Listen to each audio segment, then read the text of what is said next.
Lisa, us? do you give a fuck about the FBI? I do not. Lisa, do you give a fuck about the CIA? I do not. Lisa, do you give a fuck about LSD? I do not. I especially do not give a fuck about LSD. Lisa, Thank do you you give for a fuck asking. about anything? I do. I Oh. love you. Just Phil. Hey, you're my brother, Aaron. Look, Mummy, there's no plane up in the sky.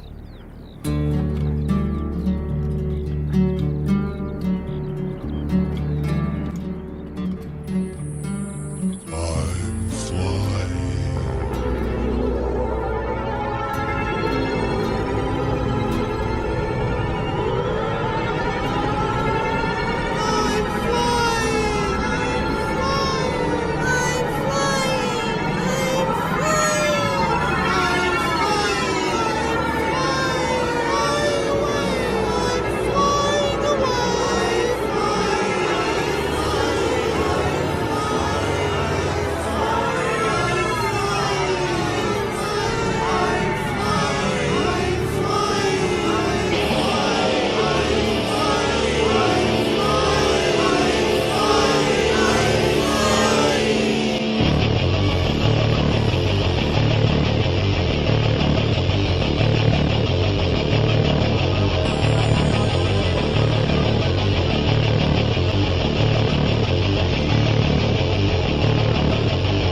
Welcome to another episode of YUH with Aaron, Lisa, and Phil. This episode of Aaron's Audio Edibles is a riot girl revolt in a way, as I have taken control of the proceedings and will be deciding who says what and when. Honey, based on that script, it says GRRRL. Yeah. Should I have growled it? You can. Okay. Yeah. Riot. Oh, let me try harder. It's more of a purr. Girl. But Riot Better? Girl probably works this as Okay. well. Yeah. In case you're wondering, Philip wrote my script for me so that I could take over. Got it. Okay. Aside from that major improvement, we will abide by the dudes, Aaron's rules, for an audio edibles as always. Main premise, one of which is the album in question must be something Phil has never heard before. So it's kind of like one of those reaction YouTube videos in which millennials or rap fans listen to a song or album from ages gone by and entertain you with a sense of wonder and surprise over how terrific old stuff could be. Only in this instance, replace hip youngsters with a crusty old middle-aged man. He wrote the script, who missed them even when they were new. Per Dude's rules, the album must be presented in its original form or as close as possible, meaning no extra tracks, re-releases, remixes, and no lobbying by the panelists, no matter how much we love them, for the inclusion of music not on the original record. Finally, our panelists have ranked the tracks one to last, with one being the best song or their favorite, and the last being a pile of hot garbage, or at least their least favorite. Okay. Aaron will put all the results into his impossibly complicated but deadly accurate database to come up with our celebrated banger of the podcast. Insert banger sound effect here. Well, that their song right there is a real banger. It's a banger. It's a banger. It's a banger.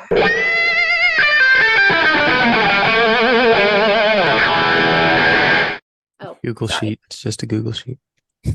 Yeah, I know. It's just a good. I know.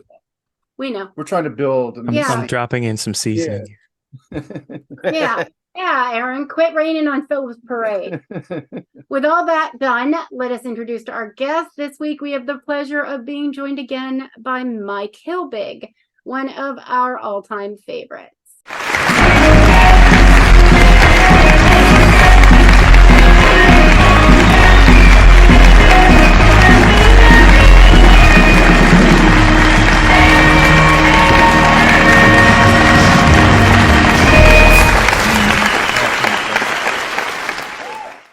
Mike is the author of Judgment Day and the Other White Lies, a fantastic book that can be purchased at Madville Publishing. Mike is also lead guitarist of the post-punk band Big Fan, out of his hometown, Houston, Texas.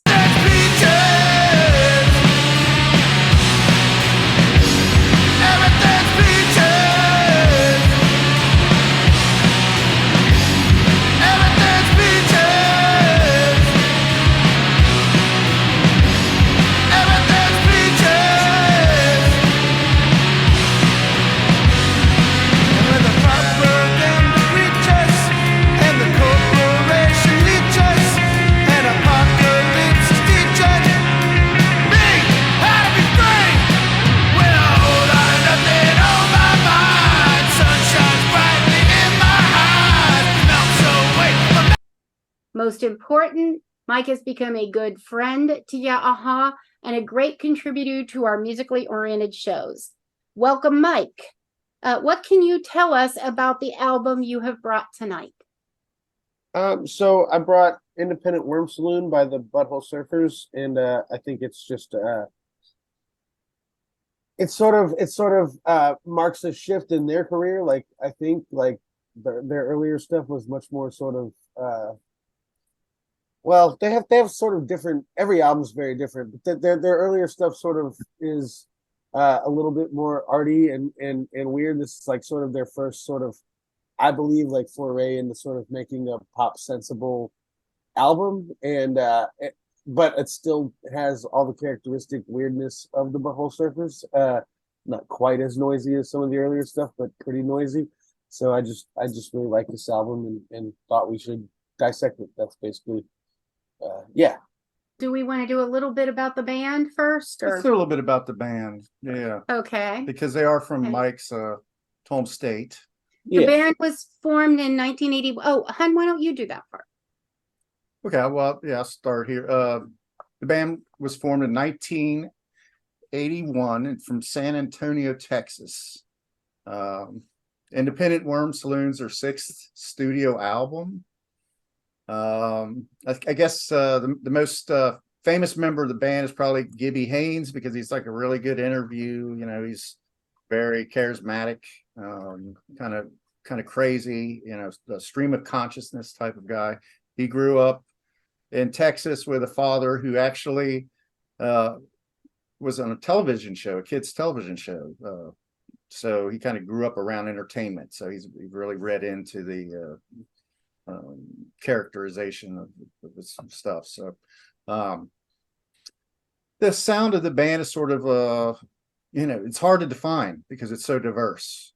You know, they've drawn comparisons to Gwar, White Zombie, Ministry, who actually Gibby performed with on a particular track that Aaron mentioned to us earlier before we started here. I even heard some like Cream and some rockabilly.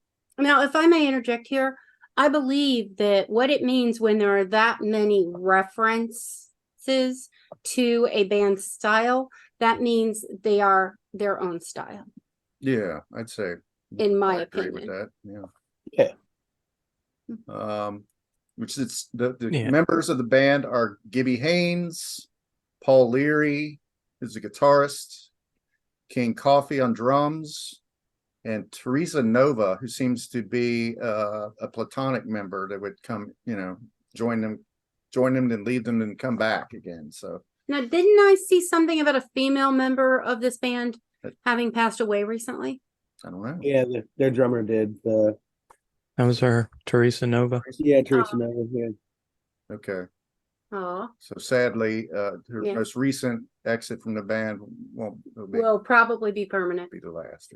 The name of that song, by the way, was Jesus Built My Hot Rod, right? The song that Gibby did with Ministry. One thing that I found interesting is that Jello Biafra, I don't know if he discovered them, but he did offer them a contract on the Alternative Tentacles label. Did he do an album? Yeah. I'm not sure if he appeared on any albums, but I know he produced a couple of them, I believe. Yeah, of course, Jello from the Dead Kennedys, which we covered on our episode about the dead fresh fruit for rotting vegetables. They went through a number of different names in their incarnation.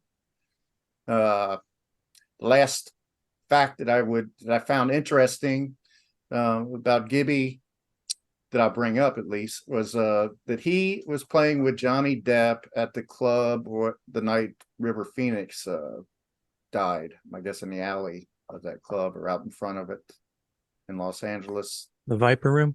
The Viper Room, yeah. So he was the act that night, or he was in the act that night. I don't know. I guess it was just a gig he was doing with Depp, I guess. I don't know. But yeah, there's a lot more to their history. That's a very disjointed hodgepodge of notes that I had, but it's kind of gives it a little bit of where they're coming from with this band, which is really from all directions. And this album is representative of that. Yeah. They were in the first Lollapalooza tour, right?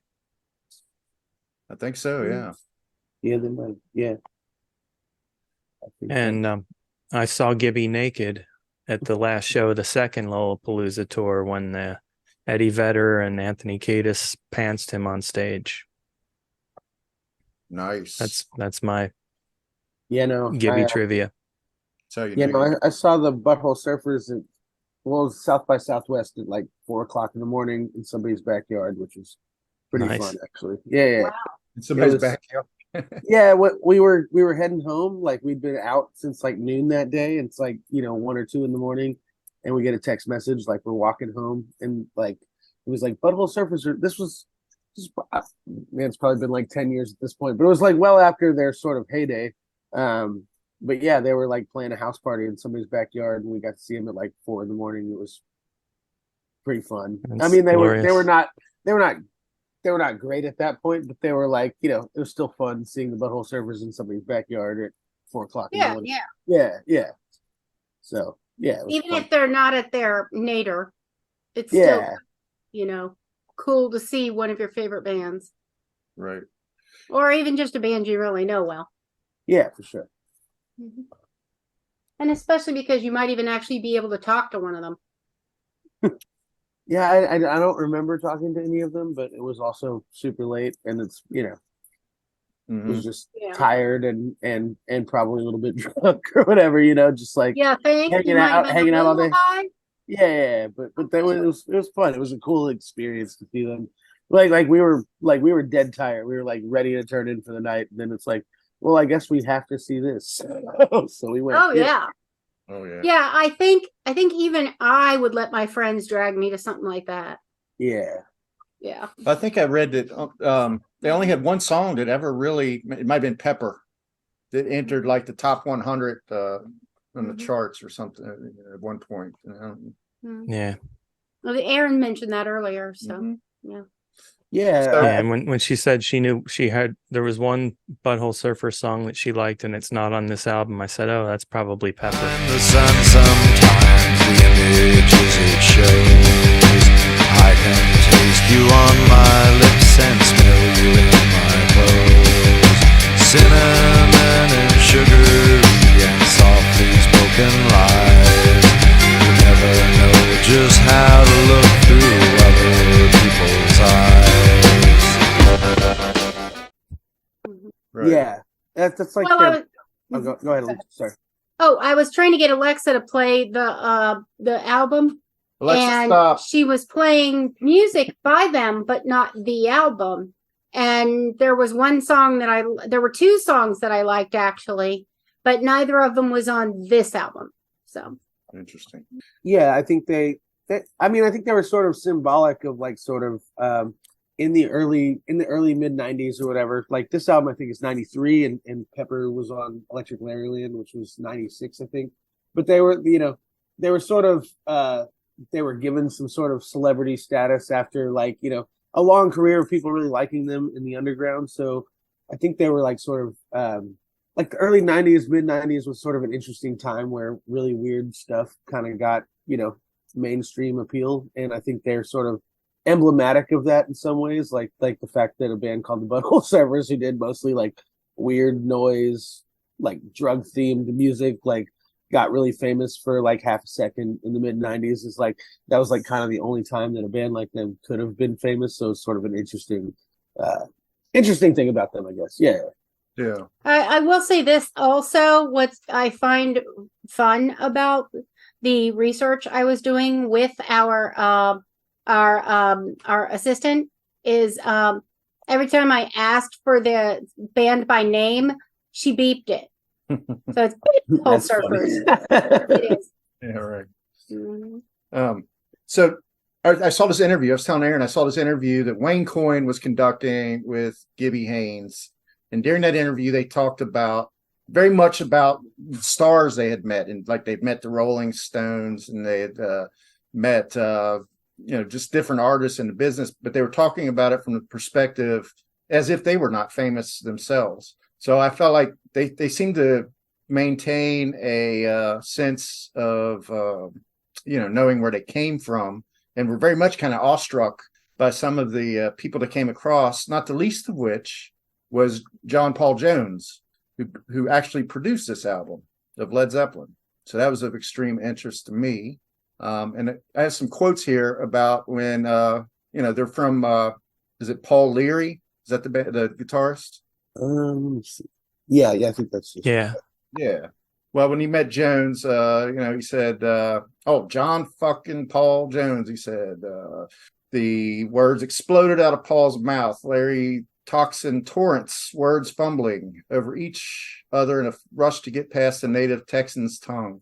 We were in the process of trying to pick producers that were interested, and it was going to be really tough to pick one and tell the others, hey, sorry, but I picked this guy instead. And then somebody at Capitol suggested we try John Paul Jones.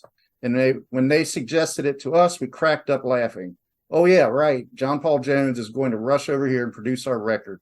Then Columbia sent him our demo tape, and he said to it, so that made it real easy to tell all those other producers, hey, we're not going to pick you. We got John Paul Jones. Everybody's like, oh, well, it's kind of like Pontius Pilate told you that Jesus Christ was interested in producing your record, added King Coffee, the drummer. Yeah, so they were very much like all kind of overwhelmed that Jones did this album, and you can hear his signature all over it, I think.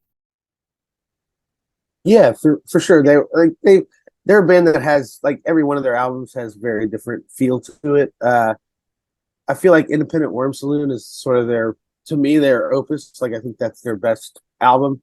And it's sort of like one of those things where they're sort of in between the sort of like Electric Larryland, the album that they got famous on, was like sort of much more pop sensible, like, in a way, but like this album sort of like captures the early period of that band and like the later period, and like sort of is their transition into a different kind of sound than what they'd been doing before that. So I think that this album's really, to me, their best album. It's pretty great. Yeah.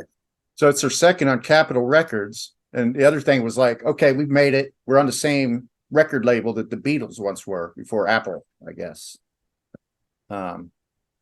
So that's kind of where they stood. I remember, once again, this was another one where I probably saw, the only thing I knew about it was Beavis and Butthead. I remember they played this on Beavis and Butthead. And they liked this. They liked this one quite a bit, of course. And buttholes, they could make all kinds of Butthole comments. But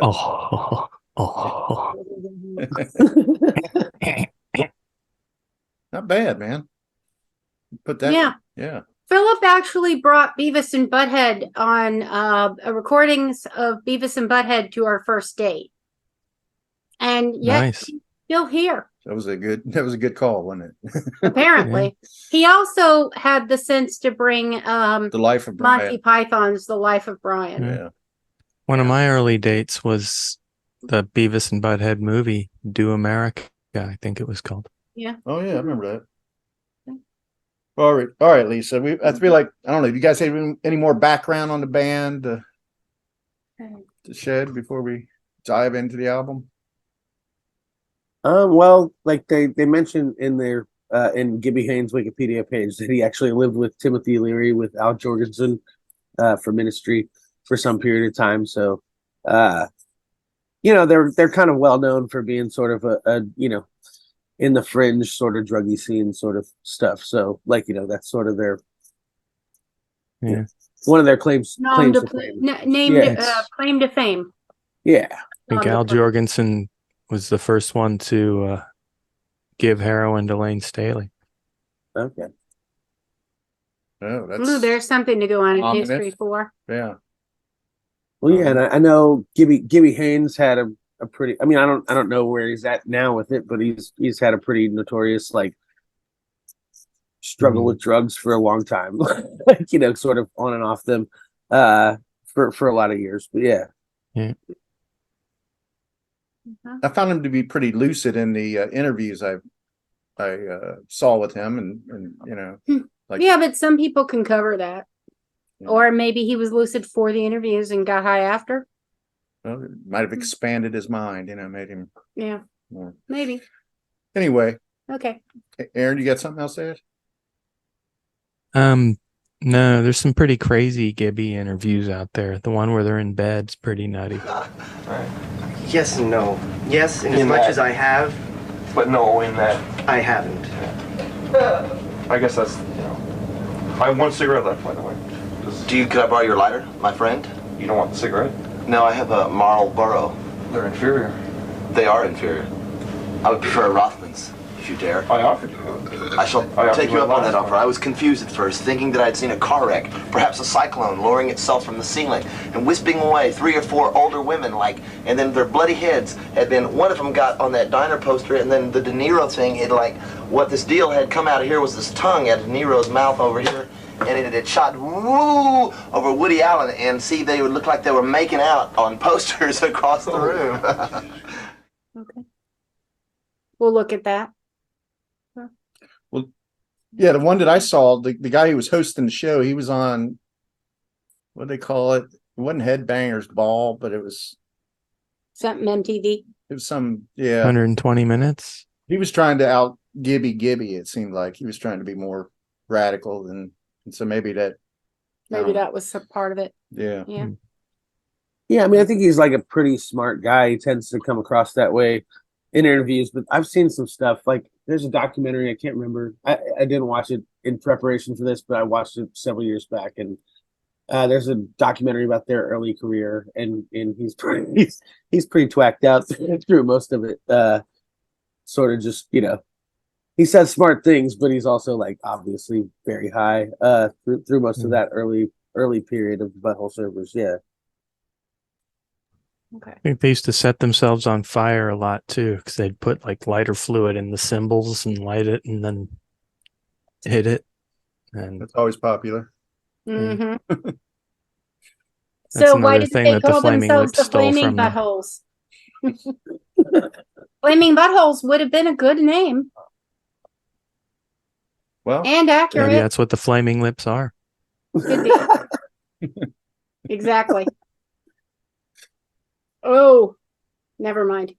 Okay, back on track. Let's go into our track list and discuss each individual song. There are 17, ladies and gentlemen, so strap in. we'll buzz through it. Who was in my room last night?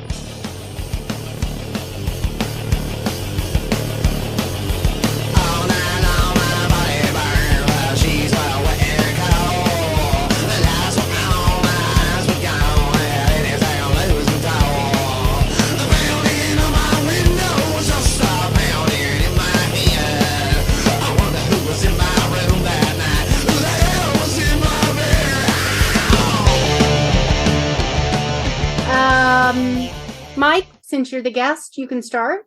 Okay. Sorry, let me pull up the track list here. Yeah, so who was in my room last night is actually, I love that song. That's a song my band has actually been learning to play. We're gonna cover it at future shows and stuff, but it's just got a really cool sort of, starting out the album, this album I feel like is has some just really great rock riffs to it, and this album starts out with this song that's got a really cool just it's just it's just got a cool riff to it. It's a fun driving riff. I like this song a lot. It's a good one.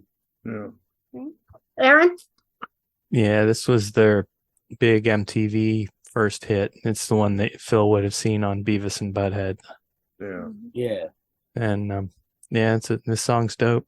Yeah, I mean it's a weird song. It's sort of about this guy who's sort of fantasizing about some Well, Phil had mentioned in our group chat we did prior to the episode, it's kind of got me thinking again about this album being sort of an homage to The Exorcist, but like it's this like idea of this person just laying in bed and this like ghost or some kind of demonic creature is haunting them. So he's like, who was in my room last night? But he's probably just laying there high out of his mind, like trying to figure out like what's going on. Yeah.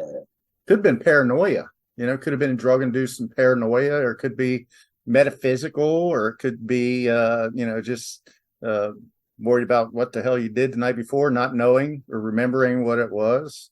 But I love this song. I mean, it's like, I don't always go for the first song on an album necessarily, but this one, I think this is the best song on the album. I'll just say that right off the top. I was naturally inclined to like it because it reminded me of Sabbath, Black Sabbath. I mean, the riff on it sounded quite a bit, I won't say like Paranoid, but in the spirit of Paranoid. I just thought it was very rich sounding and classic, just really good guitar riffs on it, which was a refrain throughout the whole thing. It seems like the albums that you guys have been bringing seem to have some really good, whether it's Zappa or Dead Kennedys, it seems to be a common refrain that these guitar virtuosos are really prominent. And I think Paul Leary just rips on this one. So, we just did a Steve Vai album too, right? Right. Yep. That's been very popular with our Aaron's audibles. I tend to think maybe that it may have been alluding to demonic possession or something, but there again, the band is so out there that it just as easily could be hallucinogenic or something, so.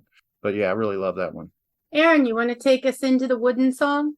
That's number 2. Well, I know it sounds strange, but it could be the other way around to the ground where I know I must stay.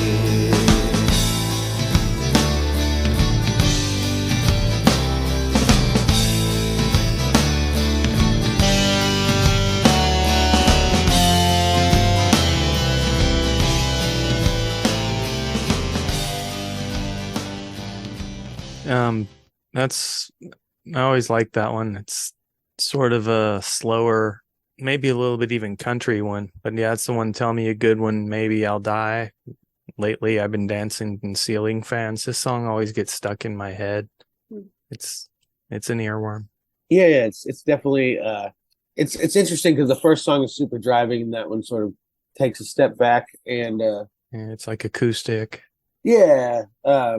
And like I think like those first 2 songs really show their range off for like what they're doing the rest of the album, which is like, they have these like super driving guitar riffs, but they also have like this 60s psychedelic sort of more pop thing going on in certain of the songs, so they sort of switch back and forth between those, and it's an interesting sort of feel to the album, and I think those first 2 songs sort of set the tone for that pretty well. Yeah. I thought lyrically it was one of the stronger songs, just like Aaron alluded to the poetry of it. Kind of lately I've been dancing in ceiling fans, that was kind of trippy, psychedelic. I had it at number 9, but still it was a strong, when you think about it, out of 17 songs, that's right in the middle. That's not a bad, like my boss told me when I got my review, that's not a bad score, You might not like it too much, but that's really not a bad score. I had it number 2. Number 2? Yeah. Okay. Hun, you want to start us off with some tongue? That's what she said. Yeah.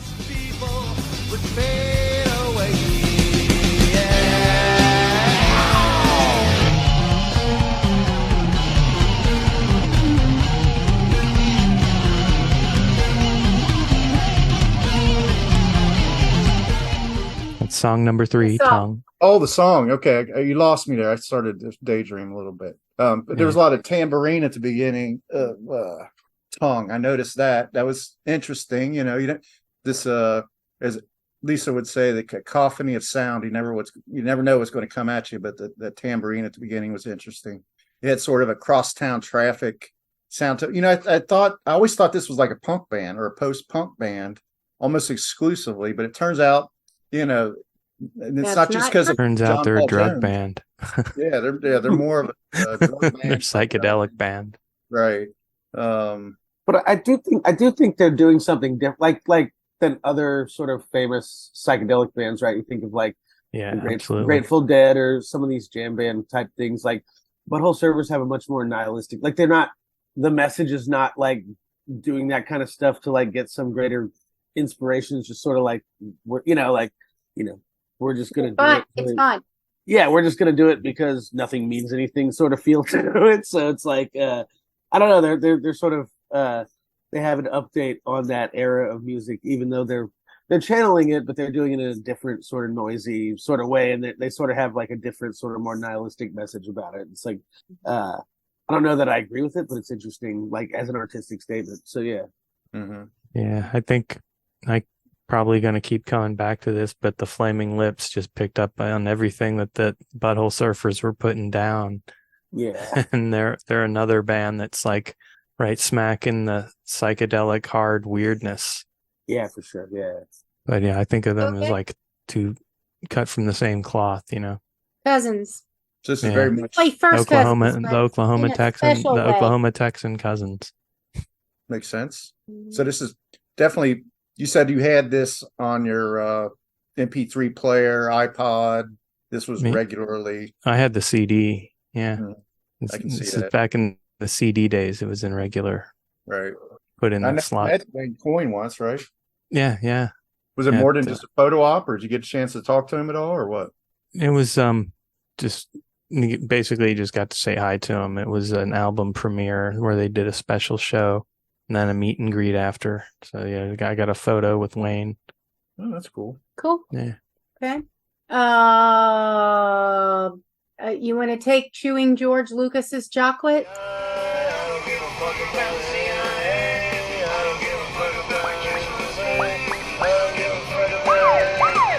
Mike?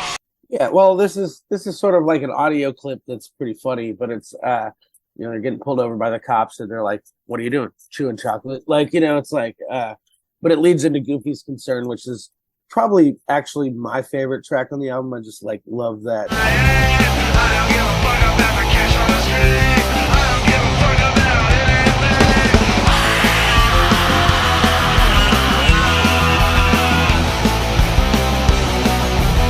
That guitar riff on that song is really awesome. I had to rank them like right together with each other because they're the same song to me. Yeah, but it's also sort of, I feel like they're sort of in a way they're sort of ethos, like I don't give a fuck about the CIA, I don't give a fuck about the FBI, like they're just like they're not doing any of this for sort of any greater sense of purpose. They're just like having fun and like right. You should put that out, man. Roll down the window. You got a cigarette? Yeah, exactly. Yeah, they're fun. Yeah. So I mean, you had a song that the pace of the song kind of reminds you of what it kind of feels like if you do get pulled over and you're doing something that you could get arrested for or something. It's just frenetic, kind of fast pace. I love the lyrics, of course. How many times it has to be up there with the songs that use the word fuck in it, right? Yeah. Yeah, it's a good one. Yeah, I like it. It was like it was the most punk. I didn't know that that was an actual like children's saying thing though, because Haley was one day going, "What you doing, chewing chocolate? Where'd you get it, dog? You dropped it." And it goes on and on and on for like more. And I'm like, I got to play this song for you. There's gonna be swearing. Yeah. Remind me of that scene from Super Troopers. Yeah. The opening scene when they get pulled over. Yeah. Carry on. Yeah. Okay. Okay, I'm sorry. Companion, Goofy's Concern. So they that's what Aaron was alluding to. Yeah. Those two tracks kind of roll together, right? Because they chewing. Neither one of them gives a fuck about the FBI nor the CIA, right? Nor LSD nor anything. Except the last line is "All I ever give a fuck about is you." So that's kind of a love song then, when you think about it. A ballad. Well, and they have like other songs on the album are sort of like Tell me your love are like their love songs are fairly obsessive. Like I'm trying to think of like what's a good example. like Dog Inside Your Body is like sort of like a like a interesting sort of, if he's like got you by the throat, gonna feel your fear, like sort of like he has these like sort of, they're not really love songs is not the best way to put them, but there's something in the love song genre, and I feel like they do a lot of that sort of obsessive, weird, like kind of creepy idea of love as obsession, I guess is like kind of the way that I would think of it. Yeah. Well, Lisa reminded me. I want to roll it back just for a second to Goofy's concern, because or more specifically, chewing George Lucas's chocolate, because it reminded me of an incident. I think Aaron was with me and Richard. Richard was our friend who came back and forth from Loveland, and every once in a while we would go up to Loveland because Richard said you could score some good weed up there. So we went up there, and I think he got a lot, like enough that you could get in trouble with, like an ounce. And it was during the day. It was like a Saturday afternoon, or no big deal. It was like June or something like that. And we took the back roads because I didn't like driving the highway. I felt like to get to this part of Cincinnati, you have to go way out of the way. And I take the back way, cut straight line right up to Loveland. But when we came back, we went to this little village where there's a train that comes across the track, right across the road. And a train came right as we got there. And it was the longest fucking train I ever saw in my life. It went for like 15 to 20 minutes. And like a minute after we stopped there, this cruiser parked right behind us, right behind us on our tail. And just, it was the most anxious moments of my life, sitting there thinking, holy shit, this guy's got nothing else to do but to run these tags. And by the way, I think this is my mom's car. It's not in my name. He might, use an opportunity just to spot check. You don't look like a Lois. Yeah. You don't look like. He might look like a Lewis, but to be fair, he probably came off as around like 12 years old. Well, we look like a bunch of Beavis look way and Buttheads. Younger than your age. We look like we might not be old enough to drive, really, to be quite honest with you. So that song reminded me of that when I heard it too. So, do you remember that, Aaron? Vaguely, yeah. Yeah. Well, if you remember it, you might not remember lots of moments like that. Yeah. Anyway, I'm sorry. If you remember it, you probably weren't there. I'm sorry to go back, roll back in time. No. That's I thought that was an interesting anecdote. Yeah. Okay. Let's talk about alcohol.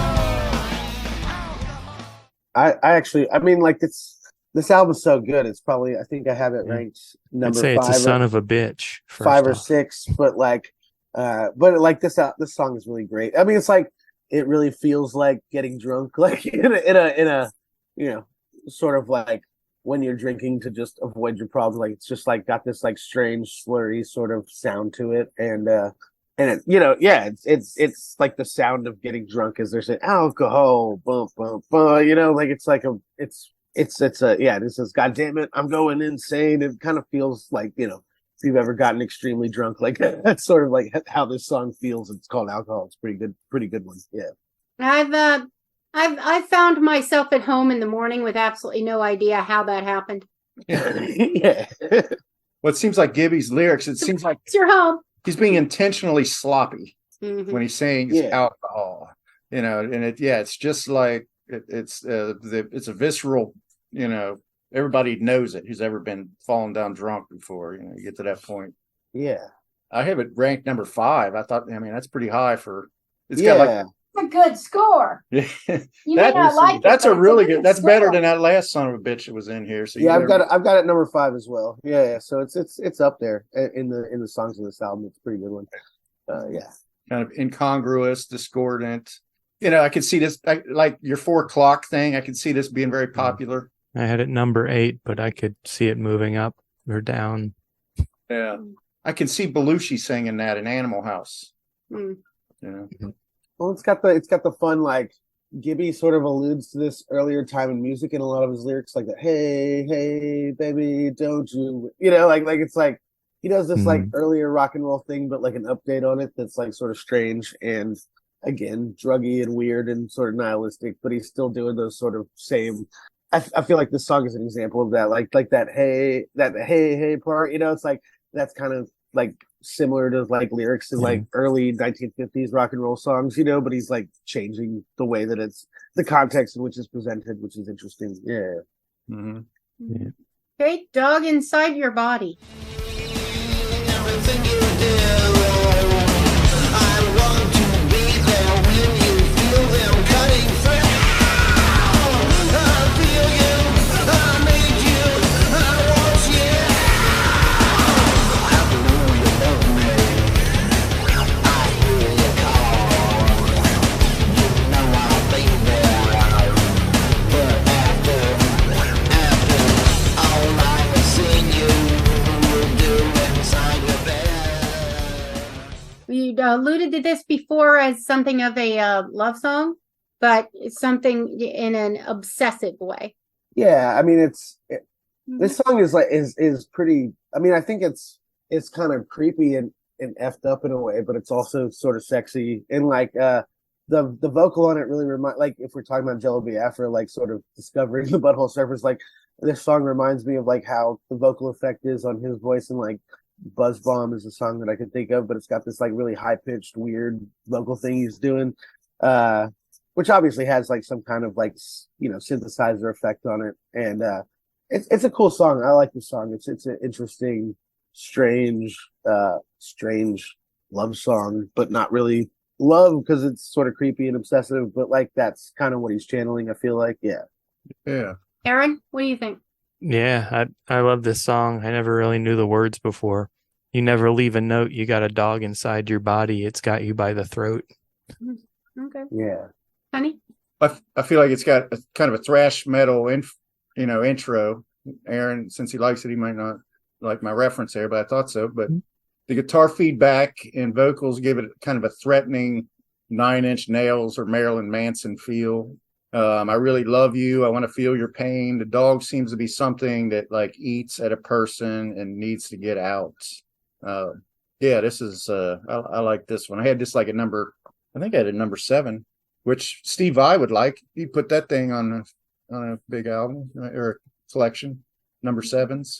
So yeah, I had it at 12, but I mean, like I love this whole album, so it's not like there's no throwaway tracks really on this album to me. I feel like it rocks pretty much start to finish, so that's not necessarily indicative of it being a weaker track, even though it's farther down on my ranking list of other songs I like more. But it's a good track though. Yeah, it's not like it did a bad job. It just other songs did a slightly better job. Yeah, exactly. Yeah, I had it 11. It looks like.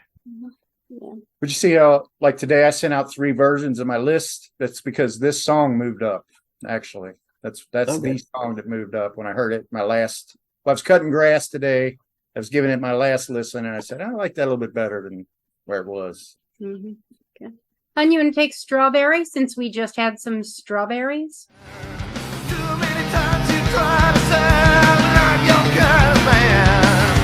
Still it's time for me to come. I really want to know.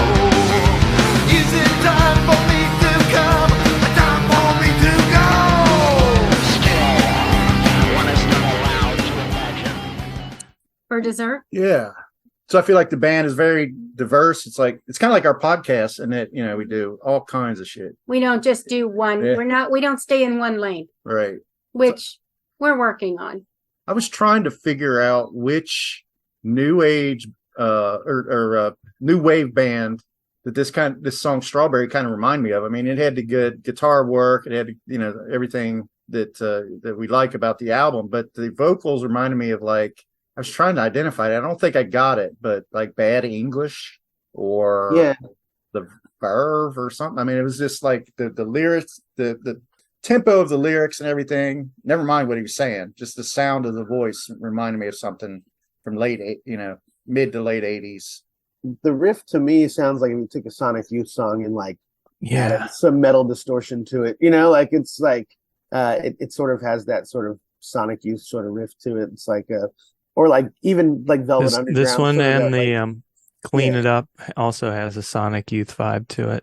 Yeah, for sure. It's got like a like this kind of driving, but like not necessarily drive. It's like this like staccato sort of riff. More- It's like it's interesting. Yeah. So Yeah. Maybe even I hate to say like B-52s or something. Like Oh Oh no! yeah, that's hard to Not say the because I'm not a big B-52s. fan, but well, and I like this song lyrically a lot. I have it ranked number 6, right behind Alcohol. It's up there for me. It's getting into that sort of nihilistic thing. He's like 10 years too young to die, but he's sort of like I don't care what you think about me, but lamenting the idea that he's not doing better at the same time. Like sort of it's sort of this desire to do better, but mixed with seeing like the futility of trying to do better, like sort of vibe to the lyrics. I think it's got some cool lyrics to it. I like this one a lot. Yeah, Strawberry. Yeah. Okay. Some dispute over t-shirt sales.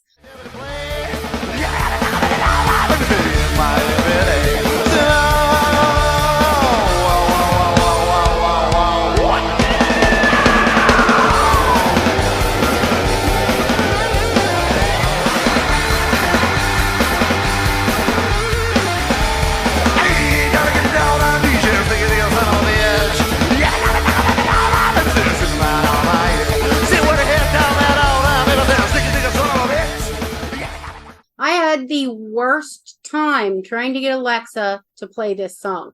It was a nightmare. I tried over and over. I finally gave up. Philip comes home, just asks for it. I'm like, imagine which finger I'm holding up. Okay, so who wants to start our dispute over t-shirt sales? This is the one where it's basically he's singing "Jesus Built My Hot Rod" over different music, right? Yeah, I think so. Yeah. Yeah, I really this is number 4 on the album for me. It's way up there. I love the the whoa whoa whoa whoa whoa whoa like that part of the song. It's like just but yeah, it's a fun track. Like the lyrics are sort of doing this nonsense sort of thing to them, but it's just like really fun, and the riff is great. It's a good song. Yeah. Now, at the end, is that Yiddish or scat, do you think? I don't know that there are any real words in it. Okay. Yeah. So it's kind of a scat. there's like thing. there's like some kind of spoken word ending to that song. I couldn't. Yeah, but that doesn't mean they're words. Yeah. That's what, Yeah, I don't know. Oh, that's Spotify doesn't have any lyrics. Let me see. That's from Strawberry, right? To me, yeah. Right. Well, no. That Some dispute over t-shirt sales. No. It reminded me a little bit of like I hate, we brought up Primus last time, but again, I feel like this kind of reminded me of lyrically as a Primus song, but without the, heavy, the bass wasn't quite as prominent. Yeah. Of course, but There's a lot of Primus-esque stuff in here, or at least things that made me want to shout, "Shut up, you bastards!" Yeah. Okay. I know I can be a dancing fool. How about you?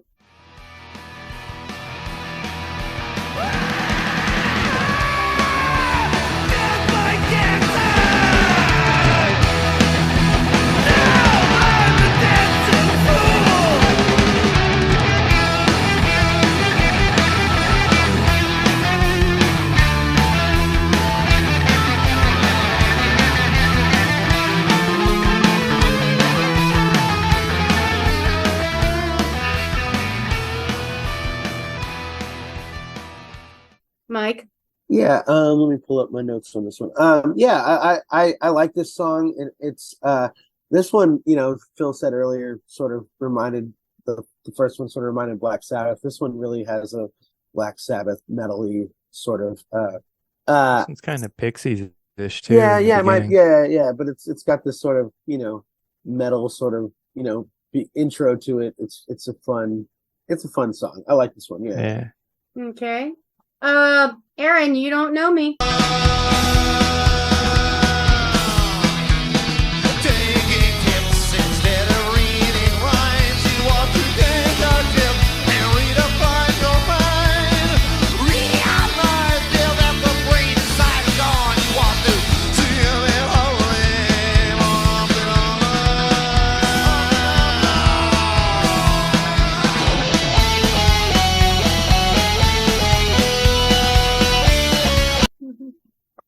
I think that's The next song title. that's the Rockabilly. one that I was listening and I thought I should go back to my rankings and rank that higher, and then I saw that it was actually number 1 already. Ah. Yeah, I did. This is actually think and the you were- weird thing is it's like a country song pretty much. Yeah. Yeah, I feel like this one's really channeling that 60s psychedelic sort of Yeah, feels, like 60s psychedelic rock, like garage rock sort of band. Working like, Man's Dead yeah, era. the bass line is really cool on this one. I like that one. Yeah. It's a more chill track on an album Yeah. full of like super The driving drums riffs. sound like something from Johnny Cash, though. Yeah, for sure. Yeah. Yeah, it's got a rockabilly style to it. I've heard people talk about Butthole Surfers while I've been leading up to this, and they've mentioned the rockabilly style. And I don't hear it all that often, but I definitely hear it on this one. Yeah, for sure. Yeah. Yeah. And everything he's consistent. Gibby is consistent as a lyricist, and that really almost everything has a sense of humor. And it's like, when I was younger, I had kind of a snobby attitude about lyrics. I was like, well, you got to have some, at some point when the rubber hits the road, you got to have a serious song or two, but not necessarily, Yeah, no, that's what's great You about have this to be band able is, to like, laugh at it, because otherwise it's going to smack you upside the head and take your ass down.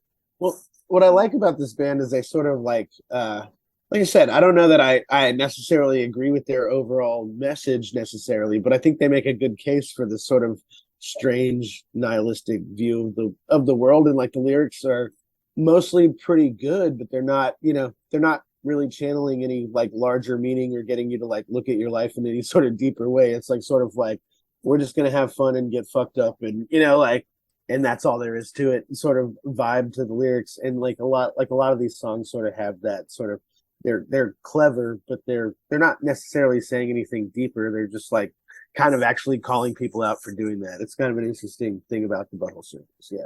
Yeah. Right. They're not doing the Dead Kennedys. What was that one song? Kill the Landlord. Yeah, they're not trying to rally anybody to any sort of greater concern. They're just like, Yeah. Like Goofy's concerned. I don't give a fuck about anything, like sort of that's their sort of overall aesthetic, it feels like. Yeah. Right. And again, it wouldn't work if the lyrics weren't as good as they were. I think that's like the interesting thing. Like they sort of have this really nihilistic streak, but it works because the lyrics are really clever and good. Like they're saying something that's interesting, even though they're kind of saying that nothing means anything, like that's sort of where they're getting at with a lot of these songs. But they're not doing that without having some sort of literary merit to like what they're singing. Yeah. Right. They're kind of in the moment. Yeah, like, exactly. If you're Good high, segue into the annoying song. Yeah. If you're high, or if you're like if under the influence of some kind of mind altering drug, you're in the moment. You're not reflecting on things. You're not trying to construct an argument against some sort of issue or something. Yeah, I found it interesting when I read his biography and saw that he had stayed at Timothy Leary's house with Al Jorgensen, because Gabby Haynes was not the like kind of guy that's like, taking any greater meaning from tripping on psychedelic drugs. He's like, nah, this is just for fun like everything else, like sort of like that's his. Right. Yeah. This is what they don't tell you about. Kind of a whole new generation, Timothy Leary. This is what Nancy doesn't tell you about. Mm-hmm. They tell you it's, just say no, but you know what? If you don't say no, could be you can have a good fucking time. Yeah. Yeah. So. Okay, well, we've already mentioned it. Let's go into the annoying song.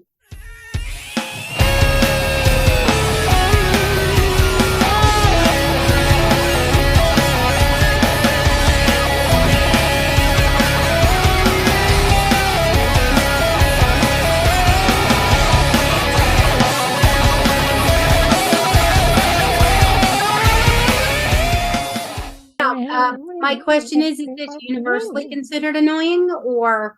I do. I consider this one annoying. I don't know. It's my second favorite on the album. I love this song. Yeah. I love this song. Yeah, I love the vocal effects. Like, it's got this like high pitch. Sounds like the Pac-Man Fever voice. Yeah, and the riff is really awesome. I love this. I think the annoying song is great. It's that kick drum I like in the boom, yeah. Boom, boom, boom, boom. I feel like they achieved the effect they wanted to, He's going. But I did find out that Gibby sang the lyrics through the guitar. Yeah. Okay, that's not how he's doing the sound on Yeah, that. that's how he achieved the sound. Yeah, for vocal effect to the pickups of the guitar. Okay. So, I had it ranked pretty low, but I can see I had it 16th actually. That's really low. But it doesn't surprise me that men of eclectic tastes might find curious. Yeah, I just really love that, like that. It's like it, and the vocal is just interesting and weird. I really like that song a lot. It's one of my favorites on the album for sure. Yeah. And now for my third favorite vacuum cleaner, the Dust Devil.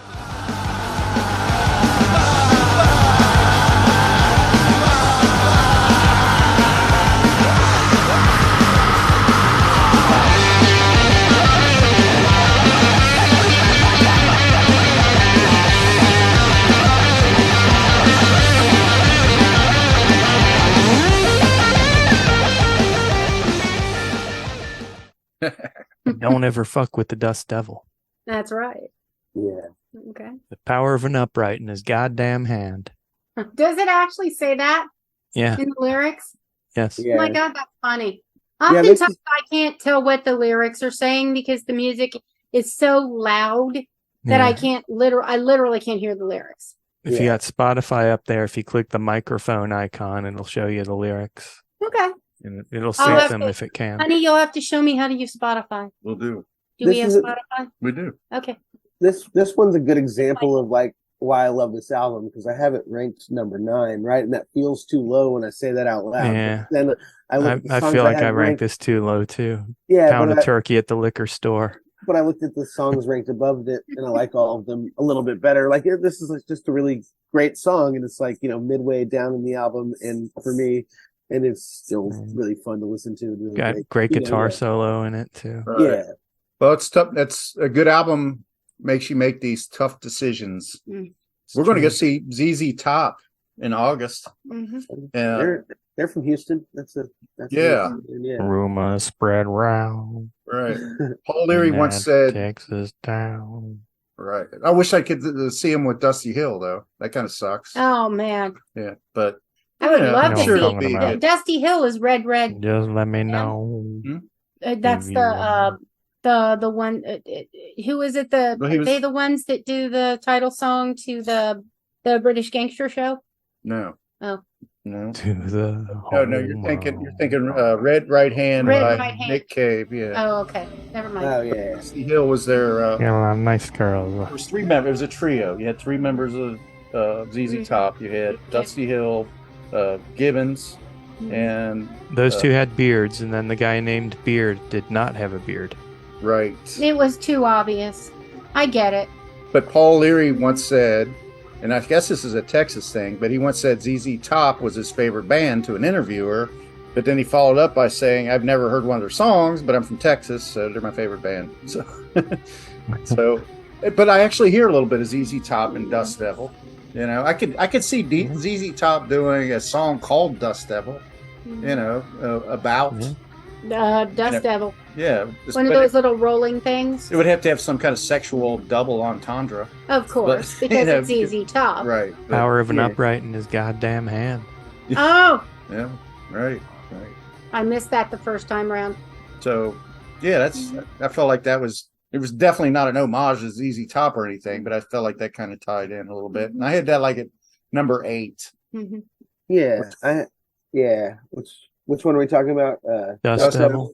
Yeah. I had a 9, but yeah, it's it's a really good song. I also think like as you make the ZZ Top reference, like I like ZZ Top being from Houston, but they're not like one of my favorite bands. But they have something like completely Texan about them, and I feel like the Butthole Surfers, like if you're from Texas, you'll like, even though they don't have like a southern sort of, they don't have any kind of southern country kind of vibe to them, but they are thoroughly like a Texas band, like in a way that like in a way that ZZ Top is also thoroughly Texan. It's a I really like that about them. Yeah. As we know from the Blues Brothers, there's country and then there's Western. This is Western. Yeah, both kinds.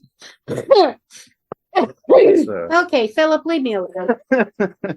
Just leave me alone. Number 14. You're doing great. You're doing wonderful.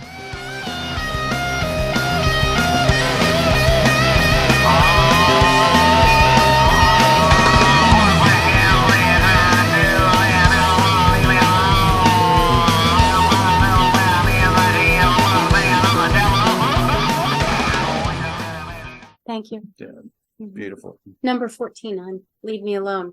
Leave me alone. I'm being a little obscure, apparently. You put me on the spot because I did not make any notes on Leave Me Alone. I'm sorry, hon. Let's let one of our esteemed guests, or only Edgar. esteemed guests, if Yeah. everyone's a host, but let's let Right. Mike talk about that one first. Let anybody but him talk about it. Yeah, I mean, "Leave Me Alone's a good song, but it's ranked as my least favorite on the album. So it's like if I had to pick a throwaway on the album, it'd probably be this one. But I don't think there's any throwaways on the album, but this is probably my least favorite one that there is. Nothing stood out to me in terms of my notes and whatnot, on that one in particular. Yeah. Okay. Yeah, there's no lyrics for this one on Spotify, and whatever lyrics there are, he's shouting them through a megaphone. And I don't know what the hell he's saying. Yeah. Well, there has to be a reason why it's a punky jam. Yeah. It's not a throwaway, like you said. We're listening to it right now. It rocks. I mean, it's like there's no throwaways on the album, but this is ranked last on my list. So it's and I didn't have any. I have notes on a lot of the songs. I didn't have any that stood out to me on this one. I don't hate it or anything, but it's just not up there with some of the other songs. I ranked it 16 of 17. Yeah. I have it 12. But it's a good rock and roll song. There's no doubt about it. Yeah, for sure. Okay, so now we're looking at Edgar.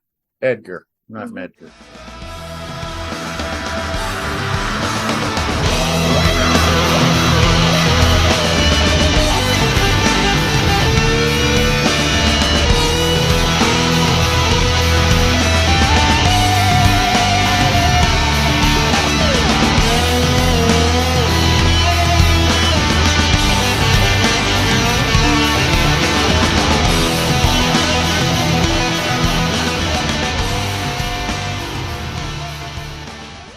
I said Edgar, Oh, okay. not Medgar. It's another mostly instrumental one. This one's got really good drums and good guitar in it. It's just jams. Yeah, it's another one of those songs I have it. Let me see where my rankings are. I think I have it 13th or 14th, and it's maybe not quite that low, 12 or 13, I got it 13. something like that. But it's a great song.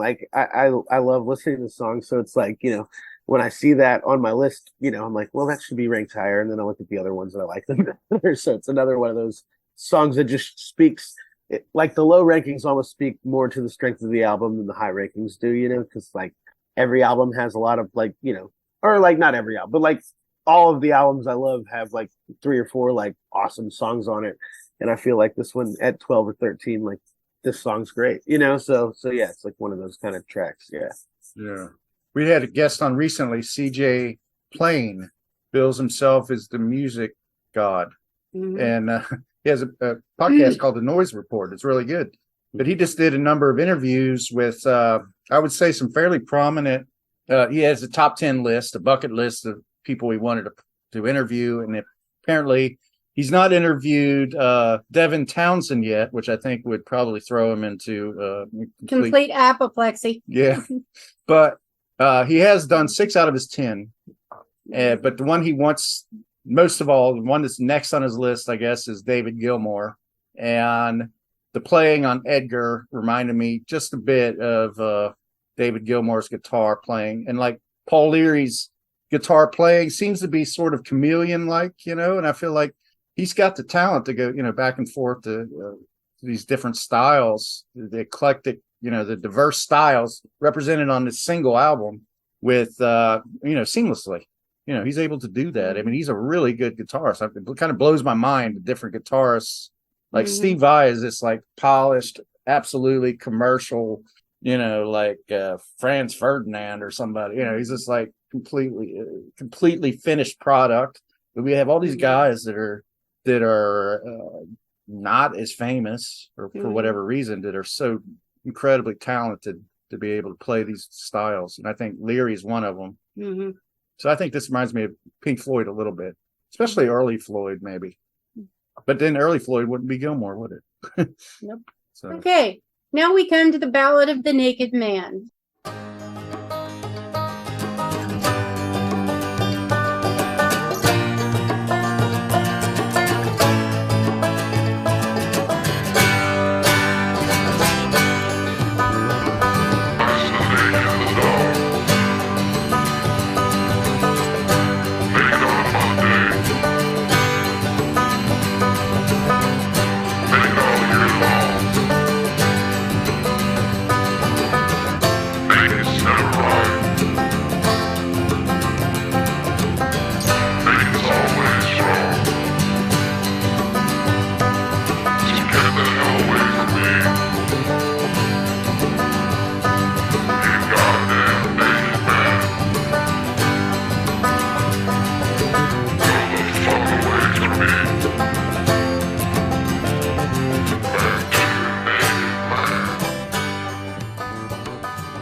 Of a naked man. The humorous story here is that the house directly behind ours has a nudist living there, and he likes to do calisthenics right in front of his picture window, which we can see very clearly since we removed our big old tree. Bill said he had to move the grill on his deck to avoid the show. It's kind of a dark thing. I went out there today and he was peeking around the garage, and then he noticed when he saw me, then he moved over to a more visible part of the yard where he's just doing his yard work or something. But he was definitely, it's weird. Alexa, stop. I mean, it's really weird. It's really weird. It's really starting to unnerve me, but nonetheless, I felt like this was basically we're being stalked by naked man. Yeah. That's what you, well, Philip is. Oddly enough, though, I ranked this song really high. For the main reason I did is because John Paul Jones, who's sort of, I grew up loving Led Zeppelin. It was like, Aaron knows this, and John Paul Jones was like part of the inner circle.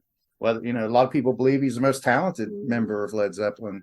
And he played on this. He actually played on this track. So it reminds me, it sounds a little bit like something like Going to California, Gallows Pole, something that might appear on Led Zeppelin 3. Yeah, you're not wrong. Yeah. I like the banjo in here or whatever it is. It might be a mandolin. John Paul Jones has produced some interesting stuff in terms of his later career, production credits. He did, I think, one of the Queens of the Stone Age albums. This album is definitely very interesting, and it's one of those interesting things. I like Led Zeppelin's music. I really can't stand Robert Plant's voice. So they've never been a lot of people love them a lot, and they just have never been one of my bands. So I always feel a little strange talking about them. But yeah, John Paul Jones, is a pretty great bass player.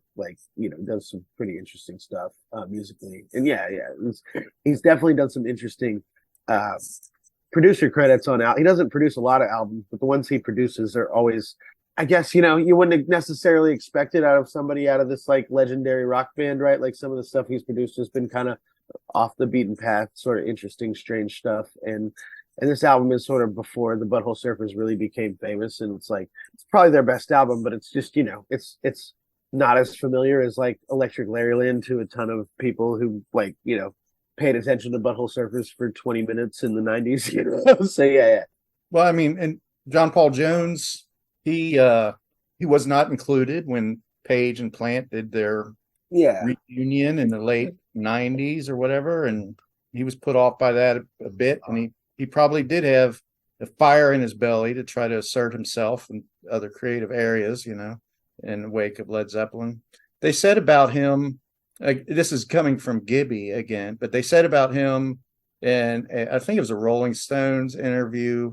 I could be wrong. A Rolling Stone interview. I could be wrong about that, but they said that he came across as a drunken old man, but that was okay because we were all wasted also. But you get the feeling that his capacity for music far exceeded somebody who was a drunkard or somebody that he's a He's a kind of a genius. Unfortunately, music, while being having a genius component, does not necessarily compare to, say, heart surgery. I feel like Gibby could be a little cavalier in his opinion of somebody. I feel like that John Paul Jones exerted his influence over this album. There's no doubt. For sure. Yeah.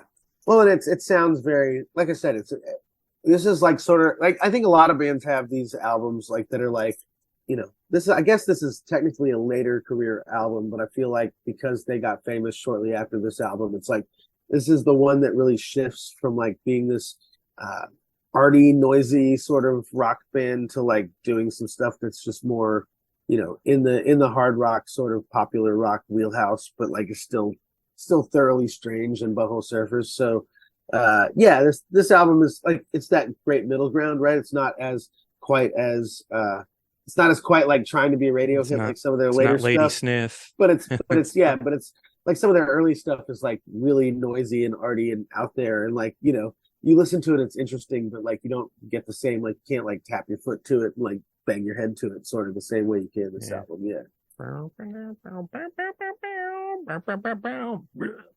So it's a good mid-career album that sort of captures all the best parts of their sounds, in my opinion. And of course, cleaning up the album, the song Clean It Up.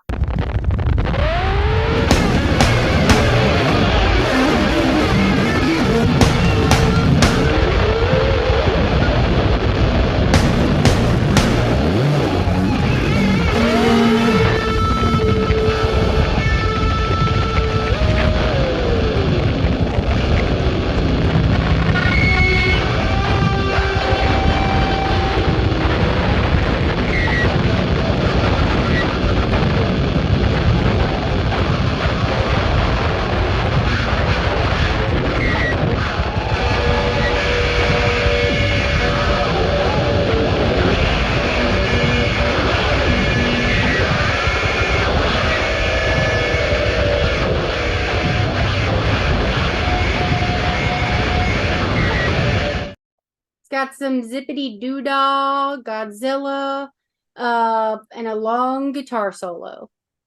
Who wants to talk about cleaning it up? I think it's the most Butthole Surfers song on this album. Yeah, and again, it's one of those ones. It's like, I think it's ranked. Let's see.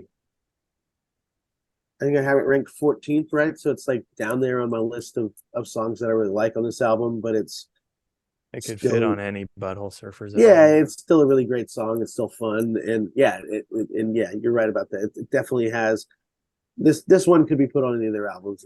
It's definitely like a pretty Butthole Surfers-y song.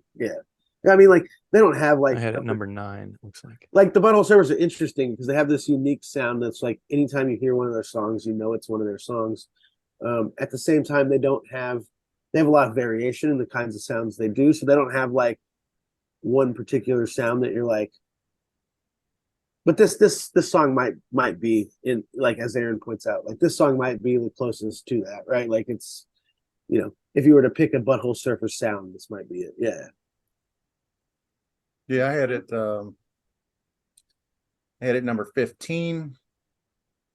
Again, I think it's just kind of a casualty of a strong album. It's a good jam. It's got all this kind of all these, like Lisa alluded to, the zippity doo dah Godzilla sound. It kind of has a mix mash of sounds. This is their other Sonic Youth sounding song too. But then it settles into a strong guitar, solo midway point and closes out the album with it. So this one has a little bit of vomit sound too, right? Oh, lovely. Well, of course, the party's ending, so you got to vomit before you get in your car and drive home. Oh, otherwise it's not safe. I usually you guys have to check out Lady Sniff. There's roosters and vomiting and all kinds of weird sounds and farts. But you hear the heave, and then you hear the liquid falling into the toilet like as a separate beat. So I'm just going to put it out there that this particular band is predominantly enjoyed by the male of the species. You're probably correct on that, I would think. The fan I base don't know. wise. I'm betting it would be a bit of a sausage fest at their concerts. Well, at least you haven't had a lot to say on the songs, but which one of these would be the panty dropper? Oh, I'm gonna have to say, I don't know. I'm torn. Dust Devil, because I can imagine them cleaning, and that's just like super hot. That's a great answer. Yeah. I don't know if you've ever seen it, but if you want to get your lady a gift, there's this book called Chick Porn. You can get it at any bookstore, and it's just good-looking men doing housework. It's freaking amazing. And in fact, if you want to get your special lady a gift, get someone to take pictures of you doing housework. All right. That I am telling you, every male listening to this podcast, all three of you. No, just kidding. I'm telling you, men doing chores is a panty dropper. You can ask him. All right. If he really wants to get things moving, he does the dishes. First time he did the dishes, I was like, yes. So they keep that book right behind the counter, or they used to with the We'd McDonald's. been married 20 years that day. Yeah. I Yeah. know. I don't know what the butthole like. I'm not sure if they're like, as far as their appeal to men versus women. I guess they have a lot of toilet humor, so that might be a more man kind of thing. But like, I don't know. I still remember. So this album's great, and this is like my favorite album. But like, this might be giving myself away a little bit. But in high school, when we used to skip school and trip acid, like we would listen to Revolution Part 2, which has this like long part at the end that just goes Gary Shandling, Gary Shandling, and it was like it was fun to listen to while you're tripping and like hey, yeah, they're just like I could get into that weird. if I took acid. Yeah, they were just a weird band that appealed to like weird kids, and I just liked them a lot. Yeah, the Gary Shandling thing was awesome. Yeah. What's your rankings? What's your number one? Type them in here. You asking me or Phil? Yes, I got Phil's in already. He already has Phil's. Okay. So my rankings. Number one, I have Goofy's Concern, which I put with Chewin George Lucas's Chocolate. I kind of consider them the same track. Number two, I have The Annoying Song. Number three, I have Who Was in My Room Last Night. Number four, Some Dispute Over T-Shirt Sales. Number five, Alcohol. Number six, Strawberry. Number seven, Wooden Song. Number eight, Tongue. Number nine, Dust Devil. Number 10, Ballad of Naked Man. Number 11, Edgar. Number 12, Dog Inside My Body. Number 13, Clean It Up. Number 14, Dancing Fool. Number 15, You Don't Know Me. And number 16, Leave Me Alone. All right, so we got to have this is a dramatic moment of this podcast. This is where we announce the banger of the podcast. Yeah, we've got the banger. Are you ready for it? I think We're ready. And now for the banger of the album.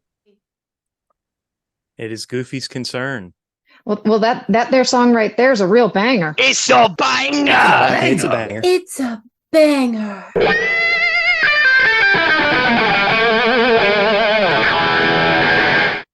Oh, wow. Wow. Makes sense. Followed by the Ballad of Naked Man. And number three, Who Was in My Room Last Night. Actually, it was a tie for second and third, Naked Man and In My Room. Tie for fifth and sixth, Alcohol and the Wooden Song.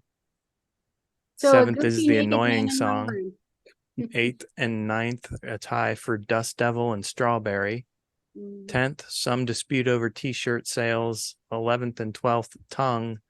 13th, Dog Inside Your Body. 14th, Edgar. 15th, Clean It Up. 16th, Chewin George Lucas's Chocolate. Although got to put an asterisk there because Mike didn't technically rank that one. Yeah. 17, Dancing Fool. 18, Leave Me Alone. Nice. Hmm. Well done, Lise. All right. Holy crap. You got us here in an hour and 13 minutes. It's fantastic. Well, I believe that I have to give at least some credit to the gentleman who kept things interesting and succinct. So thank you, gentlemen. For sure. Yeah, this Your was thing. fun. Thanks. I really liked it. I really like was a this hoot. album. I appreciate y'all, indulging me to do this one. I hope y'all enjoyed listening Yeah. to it as well. I swear this popped into my head as a possibility to do like 2 days before you mentioned it too. Yeah. Well, for the record, I really like it. Someday we're going to do an episode where we rank all the Aaron's audio edibles and come up with Wow. the best. But we only got like 9 now, so We'll have to let that build a little bit more. Right. But right. Mike, do you want to promote anything? Yeah, I got my book is still out on Madville Publishing, as Lisa mentioned earlier in the episode. It's called Judgment Day and Other White Lies. It came out in February 2021. And then I have this local band I'm doing. If you're in Houston, Texas, or anywhere nearby, big fan.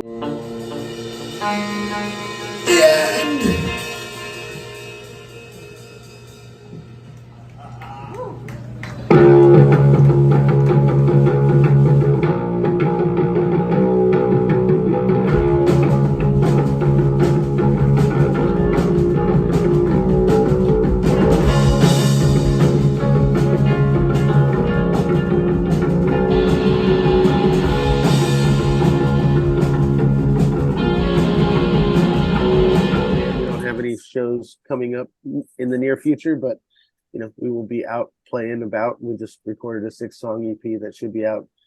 We're still just waiting on the sound engineer to finish his final mixes and mastering, so we're pretty close to putting that out as well. So yeah, well, I have to say you've given us a couple of tastes of those recordings, and they rock out, man. They're really good. Yeah. I could if I were in Texas or Houston, I would definitely check that out for sure. Yeah. Yeah, we played last weekend with a sort of famous Houston punk band called Bickley that you might not really know them outside of Houston, but when they're in Houston, they pack the house and they sing sort of foul, funny anthems like "I Want to Fuck the Pink Power Rangers," but we played with them last weekend and they were fun. It was a fun show. So yeah, we have some like well-known local bands. The Menus. Yeah. The Raisins. No, what's his name? From Vacation? The Son? What's his name from Vacation? The Son, his band. The Rusty Griswolds. Yeah, Rusty. Okay. They're very popular around here, the Rusty Griswolds. Okay. Yeah. Aaron probably remembers some from back in the late 80s. Yeah. They play a lot of our Not festivals. familiar with the Rusty Griswolds. Mm. But yeah, I am familiar with the Menus, which they're still going. I remember we saw the Menus down where Paul Brown stayed. They used to have a club there that had like new wave music up top and rock and roll the bottom floor. I don't know how that worked, but I remember seeing them there. Sound proofing. Yeah. Thank you for Goofy's concern. Yeah, I mean, I love that song in particular. I just have to say again, I love the way that guitar riff falls out at the end. It's like dun, dun, dun, that way that he hangs on that note and it falls out, and then it's like just this really driving. Yeah, that's a really great. It was ranked my number 1, but I really love that song. Yeah. Had I done a ranking, that would have been my number 1 as well, because Goofy's my favorite dog. I could hear Johnny Rotten saying, "I wish I'd have thought of that," or John Lydon. I'm absolutely convinced Goofy. All of that. I'm absolutely gotten with convinced John Paul Goofy Jones is based on the Irish setter. Well, and to me, it's also sort of like they're fun lyrics, they're good lyrics, but it's like also sort of just the overall like Butthole Surfers aesthetic is like I don't give a fuck about anything. I think sums up what they what they do in their music. Yeah, I think if I was to recommend 2 other Butthole Surfer songs from prior to this, to best illustrate the Butthole Surfers, they would be Lady Sniff and Florida. Yeah. Oh yeah, you brought up Lady Sniff more than once. You're on that. You're hot on that one. Yeah, so. Florida's a good one too. Yeah. The Flaming Lips covered Florida, but they changed the lyrics. Actually, it was Seven Nation Army, but they used the lyrics of Florida in it. Okay. I'm Oh, I moving love down to Seven Florida, gonna bowl myself a perfect game. Yeah, it's like Going to Florida, yeah, it's interesting. Like the Flaming gonna Lips bowl myself a list the perfect Butthole game. Surfers as an influence, but I feel like the Flaming Lips are much more into like their songs are full of like actual revelations that might be, Yeah, helpful to you, like the Butthole Surfers are doing revelations, but not, like yeah, they're and going probably to kind the of Good Witch. yeah, The Butthole and kind of Surfers are yeah. the Wicked Witch of the West. Yeah, I mean, they bring you to realizations They're in that the are South. interesting. Like it's hard to argue with a lot of their lyrics when they are getting into their more serious kind of stuff. But like, they're a band that like I don't want their aesthetic to be the thing that like I'm preaching to people, right? Like I Yeah. think you can do better than that, but at the same time, like it's hard to argue with a lot of their logic behind the things that they say, which I think is like one of the fun things about them. Yeah. Yeah, definitely a fun band. I'll give you that, man. Really fun lyrics, fun music. Yeah. Yeah, and Gabby Haynes is obvious. Like as you mentioned, it's like he can be twacked out of his mind and still be super. What was the you sent us the politically Lucid. you sent us the I think the politically incorrect episode that he was on. It's like Yeah. he can be like the smartest person in the room while also pretty twacked out of his mind. So he's obviously in that what he genius could have level. done while sober. Yeah. So we Maybe had less. somebody on recently that said that one thing Texans are known for is they're very proud of being Texans. Even Gibby, who you think is irreverent and would reject that type of thing, he pointed out during that episode that, the origins of Texas music and the Austin scene and stuff like that. He pointed that out. And he also talked about the appropriation of, blues and black music by modern artists. So I thought that was curious. It was like he took on some, like everybody else, like Weird Al. We love Weird Al, but he had nothing to say in that episode. But Gabby Haynes, what episode was that? politically incorrect. Yeah, I found it interesting that they paired Profiting off other people's work. Yeah, I could see why Weird Al wouldn't talk about. Well, well, I thought it was an interesting choice to pair Weird Al and Gabby Haynes together because I think they're both sort of. And Gabby Haynes is doing something of his, he's not parodying stuff, but like I think Weird Al and Gabby Haynes have a sort of. Weird Al has like the good guy kind of aesthetic. They're both irreverent, but yeah. Yeah. But yeah, he definitely was, in my opinion, the smartest person on that episode. I didn't watch the whole thing, but I watched like half of it. I think he was the smartest one on that episode, made the most salient points. But yeah, the day, I mean, the Butthole Surfers kind of like when they finally decided to go mainstream, they made like almost like an overproduction of the fact like we're selling out and we're cool with this and we like it, but like yeah. But like they almost made selling out like an act of rebellion at a time when like a lot of bands were like trying to avoid being considered one of the people that sold out. And they're like, yeah, we're gonna make this. And we just gotta find out who's buying. Yeah, exactly. Yeah, they were fun. Also, I wanted to mention I read in like an article that they apparently had some briefcase. I don't know how it ended up with Jimmy Carter, but they gave a briefcase to Jimmy Carter and his daughter that they had touched their dicks with. like they did some funny That's hilarious. Funny stuff. Yeah. So I'm fine with Jimmy, but did you have to bring the kid into it? She's probably a full-grown adult. Yeah. By then, yeah. Right. But she was like 12 when he was in the White House. Yeah, this was after he was president. But yeah, it's okay. funny, Yeah, as long as she was over 16, I'm okay. The kind of stuff they did was just like they're also notorious for having really rowdy live shows. I don't know if you remember, like they got into some heat from when they became famous. They used to do this at their shows all the time. Gibby would like bring a shotgun and fire it at the crowd like with blanks or whatever, and then they got huge and they did that in Dallas and it started a riot basically. Like he brought a shotgun out and pretended like he was shooting people in the audience. And right. I saw something when I was looking up stuff for this, and I clicked on the link. The link was like Butthole Surfers lead singer fires rifle over crowd or something like that. I was like, shit, I got to read this, and the link was dead. It was like it gave me a 404 message or something. Yeah, I want to say that was in Dallas. Like it was like right after like that song Pepper came out, which was their radio hit. They were all in love with died that they were doing it in Texas, that song. And it's like one of those things Gabby Haynes used to do on a regular basis at their like, small club shows, and he brought a shotgun to like this arena show and fired it into the crowd, and it caused Oops.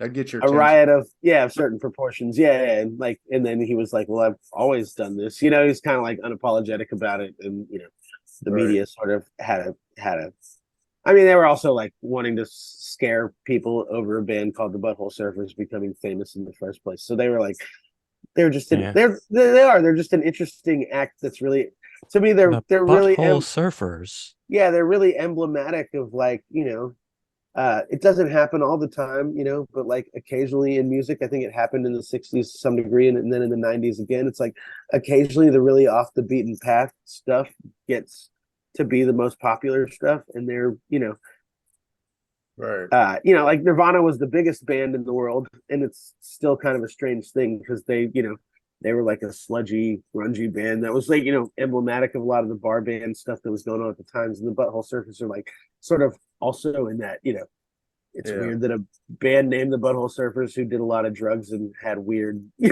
songs became famous at all, and so it was like only during that strange 3, 4, 5 year period that could have happened. It's like there's only been a few of those periods in music history. So I think Lollapalooza probably spread their name a little bit. Yeah, for sure. Yeah. Well, they talk about the different, everybody wants to try to break down the different eras of music and types of music, and kind of put everyone in a different category. But when you Not just everything listen, can be categorized. when you just listen to the artists at various times, they'll say, well, we're doing this for effect. We're trying to shock people. We're trying to, it's a common theme with rock and roll is to be threatening, whether you're threatening or at least social shocking norms, or you're threatening, you're not it's art. You're not physically threatening people, but I mean, you are threatening, misconceptions or things that are not right with society. So, I mean, I hear it like, we did that Susie and the Banshees thing. Well, Susie says, a lot of her stuff was intended to shock people, to threaten, the status quo. Right. Yeah. So it's there's a story in this Rolling Stones article that I pulled up that says that he was in rehab with Kurt Cobain and tried to be his roommate, but Kurt Cobain did not want to be roommates with Gabby Haynes. So he was disappointed about it. Yeah, I can see that. Kurt wasn't he kind of withdrawn and introvert? Maybe he just didn't want a roommate at all. This guy was probably Haynes was probably kind of a lot. Yeah. Also, Susie and the Banshees, also on the first Lollapalooza tour. Oh. Yeah, well, I heard a story. It's like somebody who was in like somebody who'd run across Gabby Haynes in like sort of the recovery community back in the day. He was talking about like he had a drawer that he filled with carpet, and he would like crush up his crack in the drawer and like dig for it in the carpet, and he called it carpet farming, and that was like one of his favorite things to do. So he was apparently pretty far gone, pretty far out there. That sounds like out there. But that's the magic word there, crack. Yeah. that's where everybody. Yeah, but he liked the fiending aspect of it. That was like kind of his thing. Like he wanted to fiend for stuff. It was like a weird thing about him, which actually kind of sounds like it matches the personality of the songs, like even though it's kind of dark and ugly to think about, but like it kind of matches kind of what he does, like he's not trying to go for any greater sense of meaning or purpose. He's just sort of like, I'm gonna get fucked up and write these interesting, clever songs about it that don't necessarily mean anything greater, So thanks for joining us. It was nice talking to y'all again. Good to see you, Mike. Yeah, for sure. We'll Lots of fun, have to do another one Thanks, soon. Phil and Lisa. Yep. Have a good one. Good night. Good night. Good night. Social. Twitter, Yeah, pod. Instagram, Yeah, pod. Facebook. Yeah, pod. So let us know. Hit us back. Have a great week.